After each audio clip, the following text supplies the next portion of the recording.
నమస్తే Bhavat media news కి స్వాగతం. నా పేరు యశ్వం. ముందుగా హెడ్లైన్ చూద్దాం. 5 యుద్ధ విమానాలను కూల్చేశారు.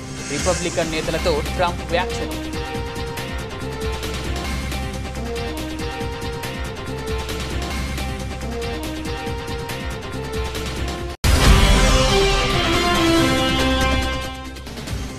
వచ్చే వారం యూకే పర్యటనకు మోదీ.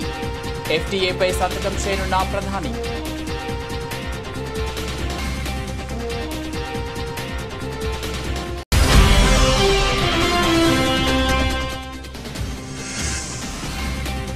వీసా సంక్షోభం. అమెరికాలో భారీగా తగ్గిన భారతీయ విద్యార్థుల సంఖ్య.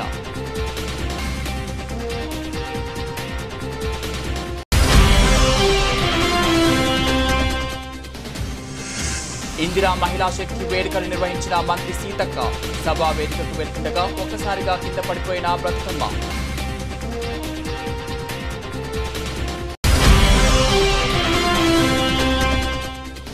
ఎంపీగా గెలిపిస్తే పాలమూరు ప్రాంతానికి ద్రోహం చేశారన్న ముఖ్యమంత్రి. 10 ఏళ్ల పాలనలో పాలమూరు ప్రాంతానికి ఏమీ చేయలేదని విమర్శ.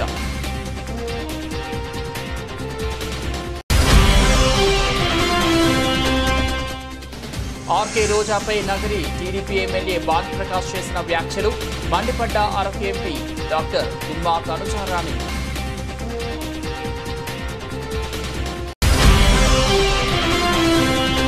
మల్కాజ్గిరిలో పిచ్చి కుక్కలు బాగా పెరిగాయి. ఏ ఒక్క పోలీస్ అధికారిని వదిలిపెట్టేది లేదని BRS working president KTR warning.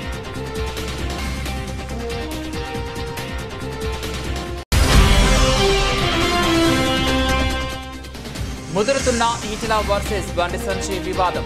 Bandi Sanjay మీద తీవ్ర స్థాయిలో విరుచుకుపడ్డ ఈటెల రాజేందర్.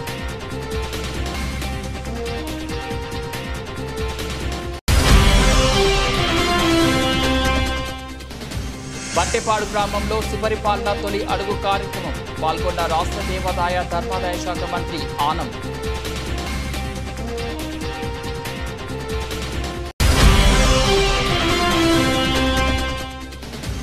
ప్రభుత్వం చెల్లించాల్సిన బకాయిలను తక్షణమే విడుదల చేయాలి.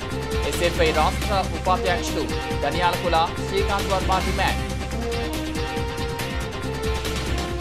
ట్రంప్ ఎవరిని ఉద్దేశించి ఆ వ్యాఖ్యలు చేశారో స్పష్టంగా తెలియదు. కానీ ఆపరేషన్ సింధూర్ సమయంలో ఈ ఘటన జరిగి ఉంటుందన్న ఉద్దేశం పరోక్షంగా వ్యక్తమవుతుంది.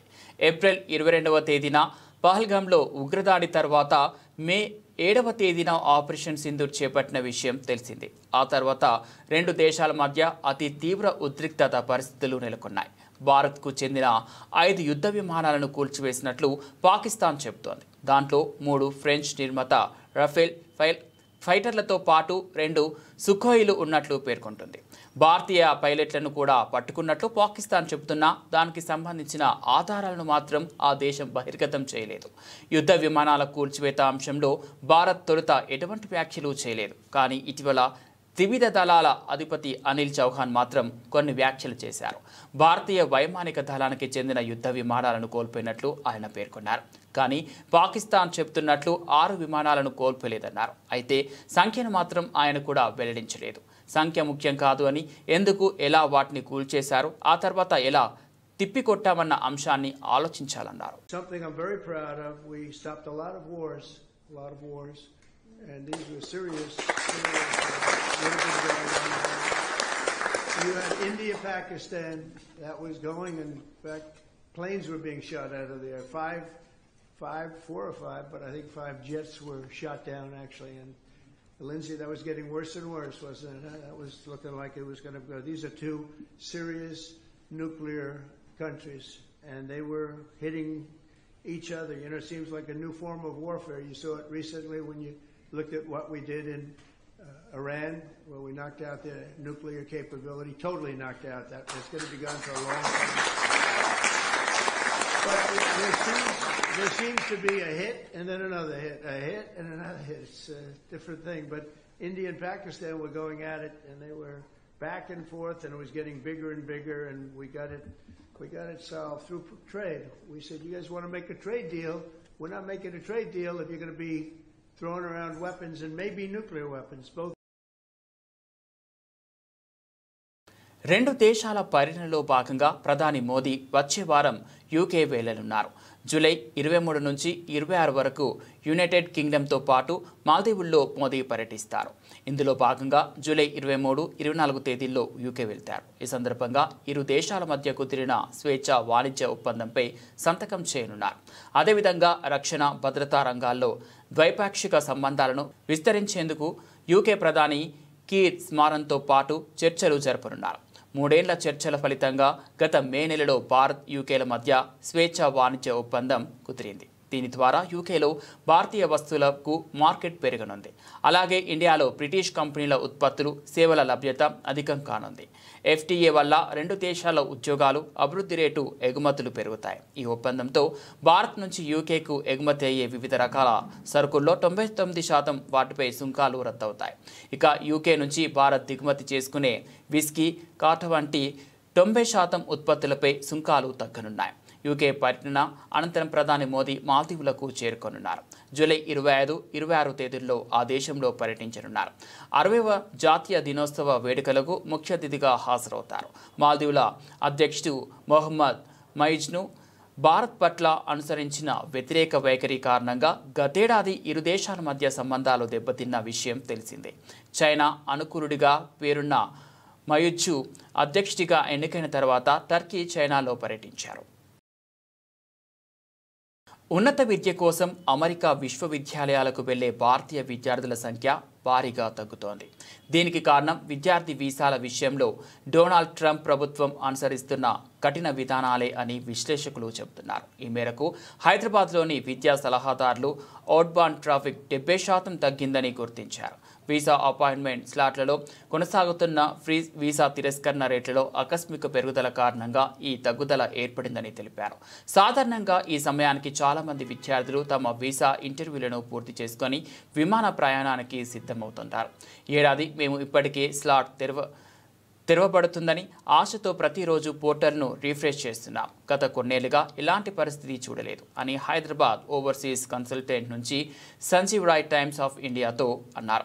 వీసా స్లాట్లను దశల వారీగా విడుదల చేస్తామని అమెరికా అధికారులు హామీ ఇచ్చారు. అయితే ఈ విషయంలో ఇప్పటివరకు చాలా అస్పష్టత ఉంది. దీనివల్ల విద్యార్థులు ఆందోళన చెందుతున్నారు. అంతేకాకుండా స్లాట్లను బుక్ చేసుకోగలిగిన విద్యార్థులు కన్ఫర్మేషన్ పొందలేకపోయారని విండో ఓవర్సీస్ ఎడ్యుకేషనల్ కన్సల్టెన్సీకి చెందిన అంకిత్ జైన్ అన్నారు. ఫలితంగా విద్యార్థులు విద్య కోసం ఇతర దేశాలను అన్వేషిస్తున్నారని ఆయన పేర్కొన్నారు.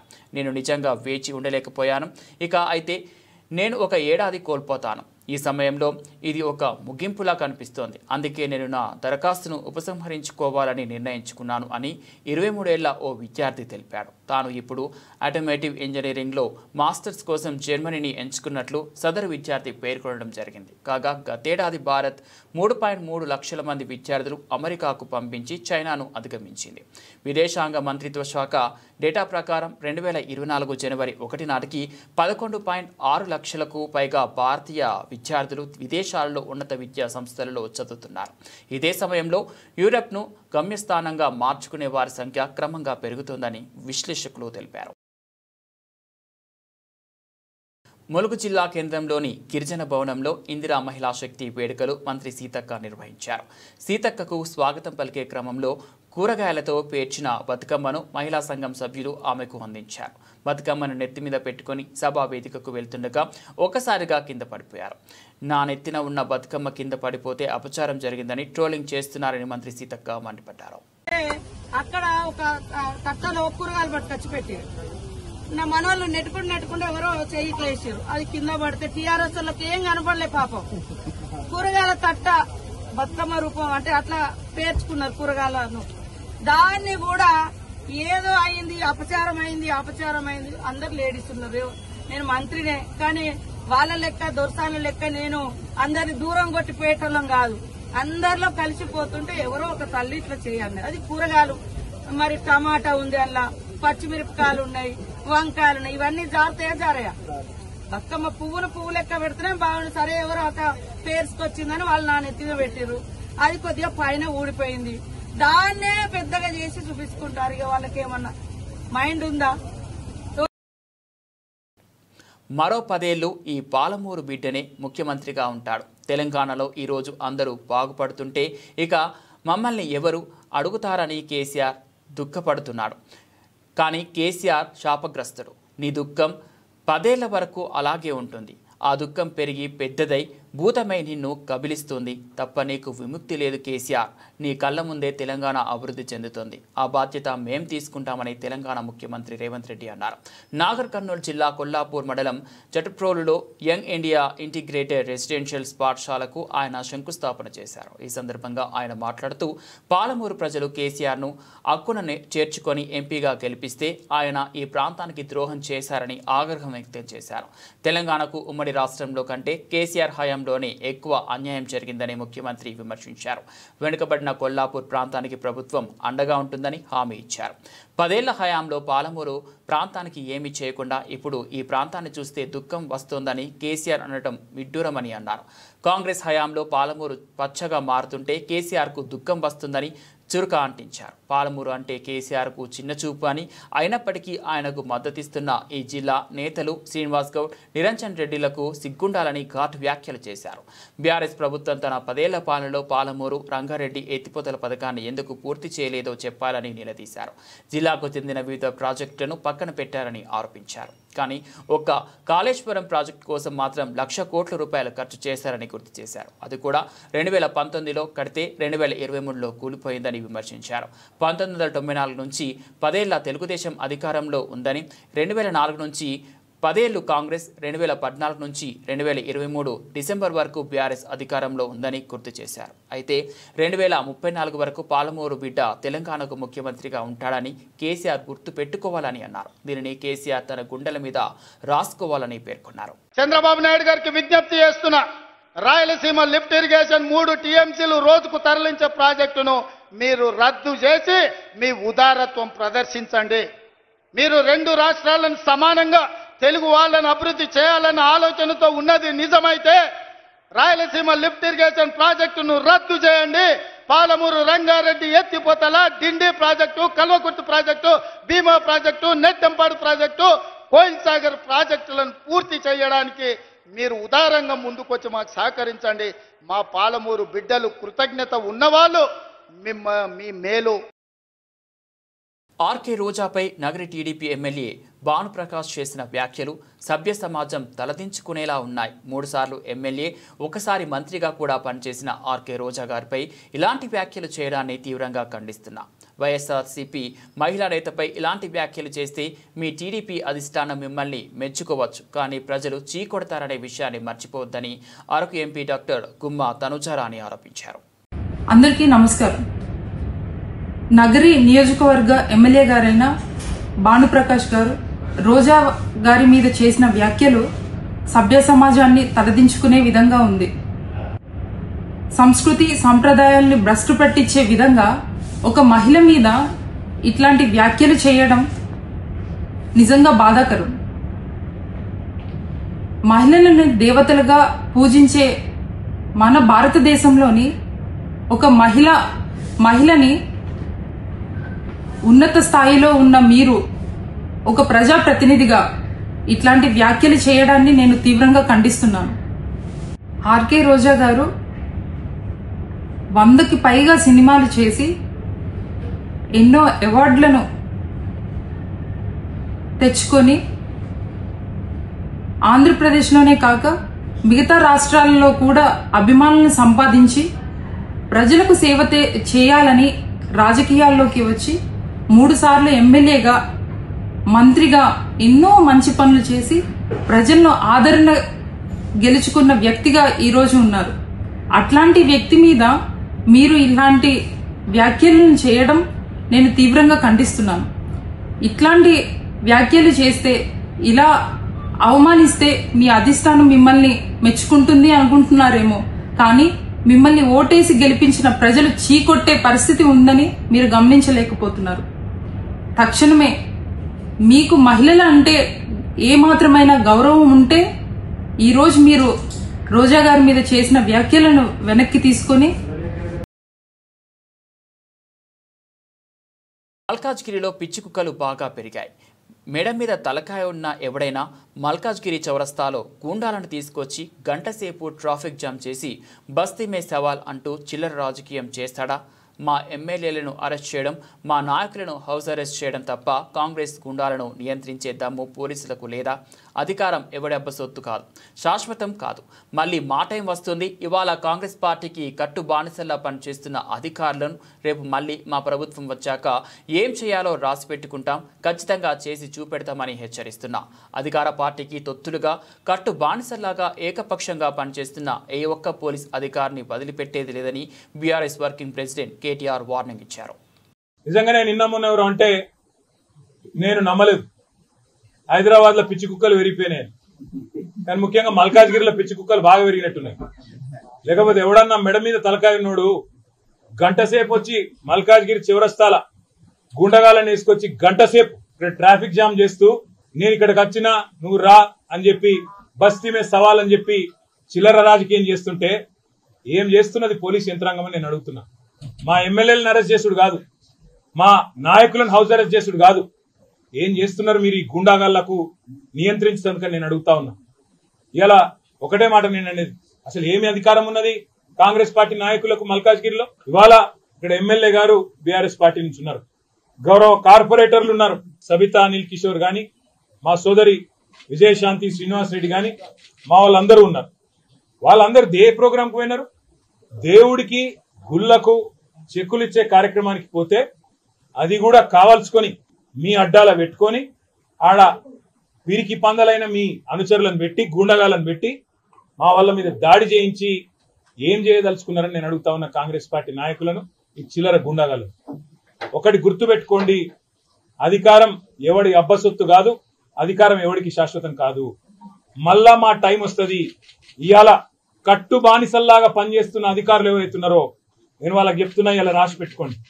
రేపు మళ్ళా మా ప్రభుత్వం వచ్చినాక మిమ్మల్ని ఒక్కొక్కరిని ఏం చేయాలో రాసి పెట్టుకుంటున్నాం, చేసి చూపెడతామని చెప్పి కూడా నేను విజ్ఞప్తి చేస్తా ఉన్నా. మీరు కట్టు బానిసల్లాగా పనిచేసి ఇవాళ మా రాము యాదవ్ మీద 1 కాదు 2 కాదు 7 ఎఫ్ఐఆర్లు చేసిండ్రు. జగదీష్ గౌడ్ మీద చేసిండ్రు, చిన్న యాదవ్ మీద చేసిండ్రు, మా సబితమ్మ మీద, మా కార్పొరేటర్ గారి మీద దాడి చేసి ఇవాళ వారిని కూడా గాయపరిచింది. ఇదేనా రాజకీయం? ఇదేనా హైదరాబాద్ ప్రజలు కోరుకున్నది మీ నుంచి? మీకు దమ్ముంటే చేతనైతే మాకంటే ఎక్కువ అభివృద్ధి చేయండి, హైదరాబాద్ లో చేసి చూపెట్టి ప్రజల మనసు గెలవండి. అంతేగాని గుండగాల లెక్క మల్కాజ్గిరి చివరస్తాలో కూర్చుంటాం, వచ్చినాం ఇక రా నువ్వు కూడా అని బస్తీ మీద సవాలని చిల్లర రాజకీయం చేస్తే హైదరాబాద్ ప్రజలు ఎన్నటికీ కూడా హర్షించరు. అందులో ముఖ్యంగా మల్కాజ్గిరి చాలా మంది విద్యాధికులు, విద్యావంతులు దేశంలోని వివిధ ప్రాంతాల నుంచి ఇక్కడికి వచ్చి ఉద్యోగాల కోసం, మిలిటరీలో పనిచేయడం కోసం, ఇంకా వేరే మరి పరిశ్రమల్లో పనిచేయడం కోసం ఇక్కడ వచ్చి స్థిరపడ్డ వాళ్ళు. రేపు నా మనుషులే సర్పంచ్గా, వార్డు మెంబర్లుగా ఉంటారు. ఈటెల వర్గానికి టికెట్లు ఇవ్వను అని బండి సంజయ్ చేసిన వ్యాఖ్యలకు కౌంటర్ ఇచ్చిన ఈటెల రాజేందర్. సంజయ్ మీద తీవ్రస్థాయిలో విరుచుకుపడ్డ ఈటెల, నేను శత్రువుతో కొట్లాడతా, కడుపులో కత్తులు పెట్టుకొని కౌకిలించుకోను అంటూ సెటైర్ వేశారు. రేపటి గెలుపుకు సంకేతం ఇచ్చే అడ్డ ఇలా షామిర్పేట అడ్డ. దాన్ని పట్టుకొని వాడు సైకోనా, శాడిస్టా, వాడు మనిషా, పశువా, వాడు ఏ పార్టీలో ఉన్నాడు, వాడు ఎవరి అండతో ఆ ధైర్యం చేస్తున్నాడు, వాడిని ఎంచుకోవాలి. కానీ బీ కేర్ఫుల్ కొడుక, బీ కేర్ఫుల్. మేము శత్రువుతో కొట్లాడతాం, కానీ కడుపుల కత్తులు పెట్టుకొని కావలించుకునే సంస్కృతి మా రక్తం లేదు కొడుక, నా రక్తం లేదు. ఇవాళ మీరు ఎవడెవడు సోషల్ మీడియాలో పెడుతున్నారో, ఏమేమి రెచ్చగొడుతున్నారో, ఏమేమి చేస్తున్నారో మొత్తం పైకి పంపించే ప్రయత్నం చేస్తా. నేను అనుకుంటున్నా సంస్కారం ఉందని, సభ్యత ఉందని ఇట్లాంటి వాటిని అరికడతానని చెప్పి భావిస్తున్నా. అరికట్టకపోతే నష్టపోయేది ఎవరో అర్థం చేసుకోండి. మీరు నష్టం మాకు కాదు, మాకు ఏం తక్కువ ఉంది? అసలు మీరు ఎవరు? అసలు నీ శక్తి ఏంది, నీ యుక్తి ఏంది, నీ చరిత్ర ఏంది, మా చరిత్ర ఏందిరా? 2002లో వచ్చిన నా జిల్లాకి, 2002లో వచ్చిన నా జిల్లాకి 2 సార్లు నేను జిల్లా పార్టీ అధ్యక్షుడిగా పనిచేసిన, నేను 2 సార్లు జిల్లా మంత్రిగా పనిచేసిన. నేను నా అడుగు పడని గ్రామాలు లేవు కరీంనగర్ జిల్లాలో. ఉమ్మడి కరీంనగర్ జిల్లాలో నా అడుగులు పడని గ్రామాలు లేవు. ఉమ్మడి కరీంనగర్ జిల్లాలో నేను కరీంనగర్లో ఉంటే పొద్దున ఉదయం పొయ్యి ముట్టిస్తే రాత్రి 12 గంటలకు కూడా ఆ పొయ్యి ఆరిపోయేది కాదు.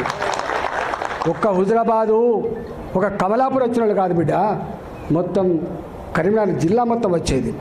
పక్క పంటున్న జిల్లాలు కూడా అప్పుడప్పుడు వచ్చిపోయేది. ఇవాళ నేను 2 సార్లు 40 ఫ్లోర్ లేదని చెప్తున్నా అంటే నాకు తెలియని జిల్లా ఉంటుందా? నేను పోని మండలం ఉంటుందా? నేను మాట్లాడినటువంటి జాతులు ఉంటాయా?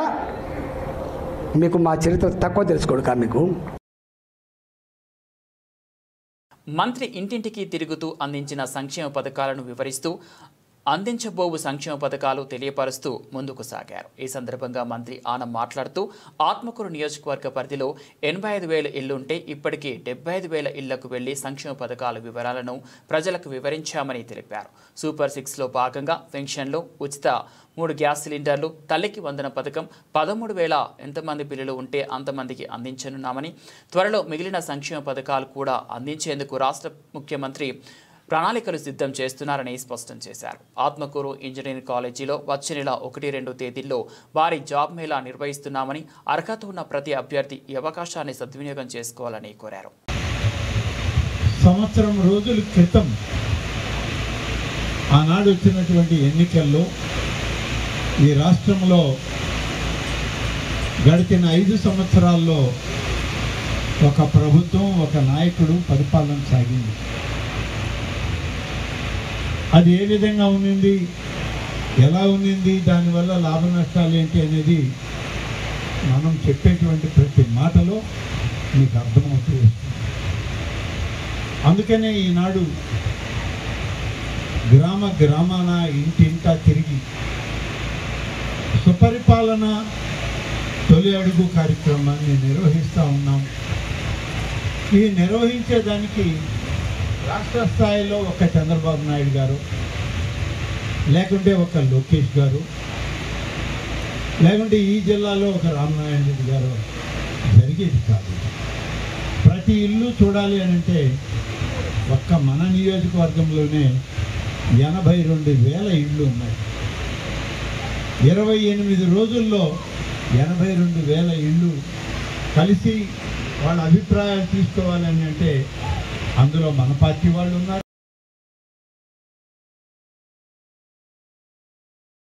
బెస్ట్ అవైలబుల్ పాఠశాలలకు ప్రభుత్వం చెల్లించాల్సిన బకాయిలను తక్షణమే విడుదల చేయాలని ఎస్ఎఫ్ఐ రాష్ట్ర ఉపాధ్యక్షులు ధన్యాకుల శ్రీకాంత్ వర్మ డిమాండ్ చేశారు. ఈ మేరకు బకాయిలు విడుదల చేయాలనే డిమాండ్తో విద్యార్థులతో కలిసి సూర్యాపేటలో నవోదయ స్కూల్ సమీపంలో ధర్నా చేశారు. ఈ సందర్భంగా శ్రీకాంత్ వర్మ మాట్లాడుతూ బెస్ట్ అవైలబుల్ స్కీమ్ ద్వారా 25,000 మంది ఎస్సీ ఎస్టీ విద్యార్థులు చదువుతుండగా 150 కోట్ల మేర రూపాయలు బకాయి ఉన్నాయని తెలిపారు. ఈ మేరకు పాఠశాలల యాజమాన్యాలు పిల్లలను ఇబ్బంది పెడుతున్నాయని, ఇప్పటికైనా రాష్ట్ర ప్రభుత్వం విద్యార్థుల సమస్యలు పరిష్కరించి వారి ఉన్నతికి సహకరించాలని డిమాండ్ చేశారు. రాష్ట్ర వ్యాప్తంగా కార్పొరేట్ స్థాయిలో విద్యను అందిస్తామని చెప్పేసి ప్రభుత్వాలు చెప్తా ఉన్నాయి. దానికి సంబంధించే ఈ రాష్ట్రంలో ఉన్నటువంటి ఎస్సీ ఎస్టీ విద్యార్థులకు బెస్ట్ అవైలబుల్ స్కీమ్ పేరు మీద ఈ రాష్ట్రంలో 237 స్కూళ్లలో విద్యను అందించడం జరుగుతూ ఉన్నది. 237 స్కూళ్లలో పేద బడుగు బలహీన వర్గాలకు చెందినటువంటి ఎస్సీ ఎస్టీ విద్యార్థులు వేలాది మంది చదువుతా ఉన్నారు. వీరికి రావాల్సినటువంటి 150 కోట్ల రూపాయల వాళ్ళ బకాయిలు, స్కాలర్షిప్స్, నిధులు ఇంతవరకు కూడా ఈ రాష్ట్ర ప్రభుత్వం విడుదల చేయనటువంటి పరిస్థితి ఉన్నది. దీని ద్వారా వేలాది మంది విద్యార్థులు ఇబ్బందులకు గురవుతా ఉన్నారు. యాజమాన్యాలు ఈ బకాయిలు ప్రభుత్వం చెల్లించకపోవడంతో మేము పాఠశాలని నడపలేమని చెప్పేసి చేతులెత్తేస్తున్నటువంటి పరిస్థితి, దుస్థితి ఏర్పడింది. వీరికి భోజనం పెట్టేటటువంటి పరిస్థితి కూడా యాజమాన్యాలకు లేనటువంటి పరిస్థితి, పుస్తకాలు ఇచ్చేటటువంటి పరిస్థితి లేదు. ఈ విద్యార్థులు ప్రభుత్వం ఇచ్చేటటువంటి సహకారంతో చదువుకోవాల్సినటువంటి విద్యార్థులు వందలాది వేలాది రూపాయలు ఫీజులు చెల్లించి చదువుకోవాల్సినటువంటి పరిస్థితి కూడా ఏర్పడింది.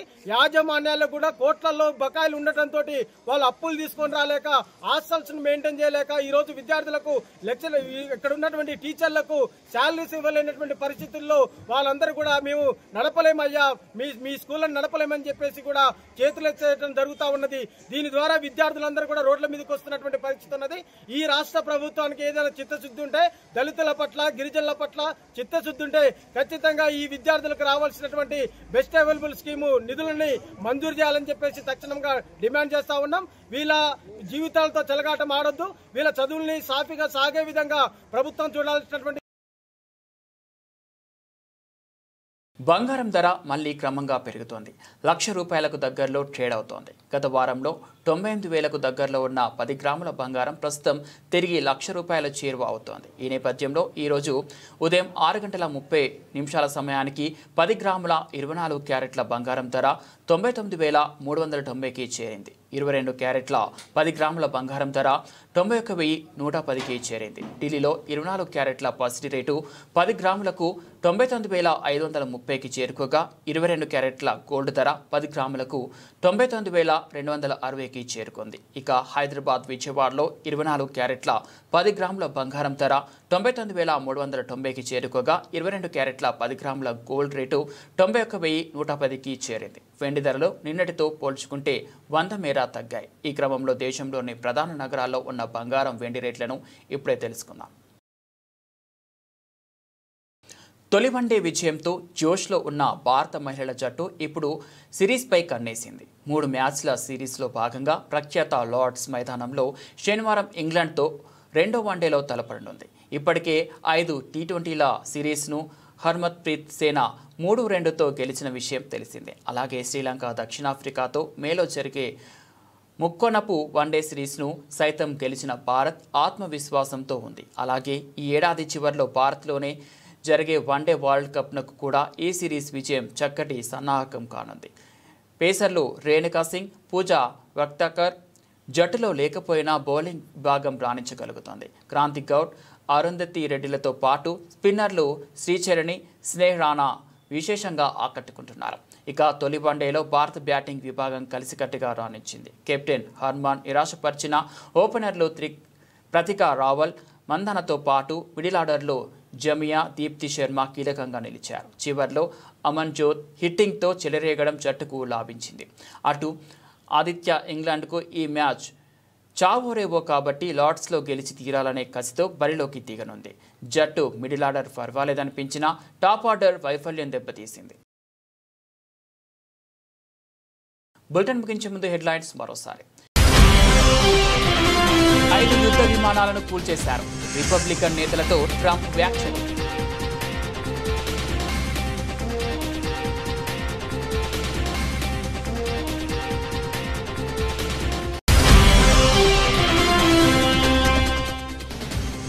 వచ్చే వారం యూకే పర్యటనకు మోదీ. ఎఫ్టీఏపై సంతకం చేయనున్న ప్రధాని.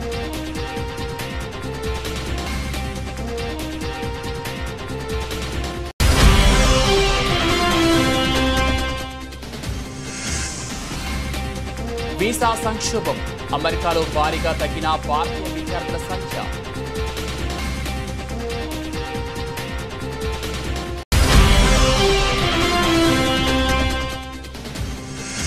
ఇందిరా మహిళా శక్తి వేడుకలు నిర్వహించిన మంత్రి సీతక్క. సభా వేదికకు వెళ్తుండగా ఒక్కసారిగా కింద పడిపోయిన బ్రతుకమ్మ.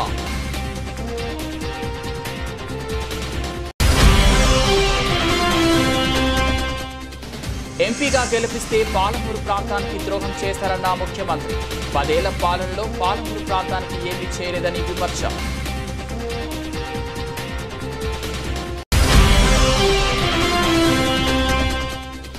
ఆర్కే రోజాపై నగరి టీడీపీ ఎమ్మెల్యే భానుప్రకాష్ చేసిన వ్యాఖ్యలు మండిపడ్డ అరకు ఎంపీ డాక్టర్ ఉమ్మా కనుచారాణి.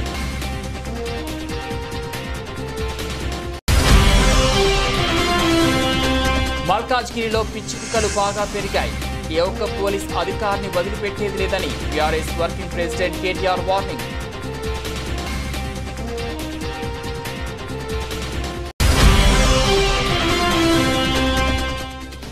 ముదురుతున్న ఈటెల వర్సెస్ బండి సంజయ్ వివాదం. బండి సంజయ్ మీద తీవ్ర స్థాయిలో విరుచుకుపడ్డ ఈటెల రాజేందర్.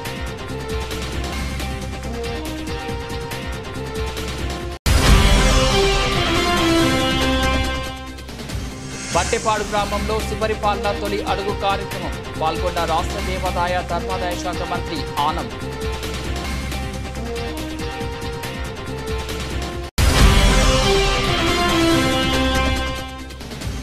ప్రభుత్వం చెల్లించాల్సిన బకాయిలను తక్షణమే విడుదల చేయాలి. ఎస్ఎఫ్ఐ రాష్ట్ర ఉపాధ్యక్షులు ధనియాలకుల శ్రీకాంత్ వర్మ డిమాండ్.